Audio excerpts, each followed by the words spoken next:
творожный рулет дайындаймыз. Ең алдымен творожный массамызды дайындап аламыз.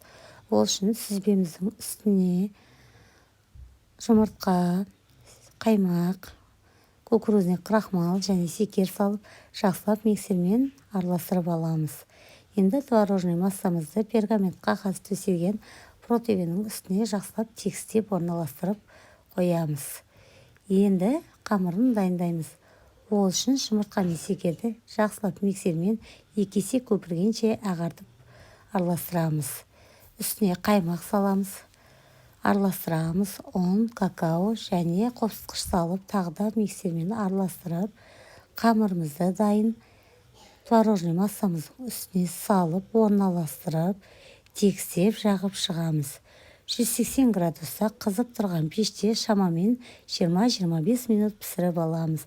Енді осы ыссы күйінде рулетімізді орап тастаймыз.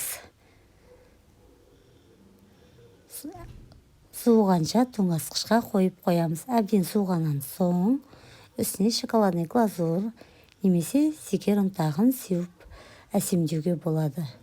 Осымен рулетіміз дайын. Өте дәмді, міндетті түрде жасап көріңіздер. Ас болсын!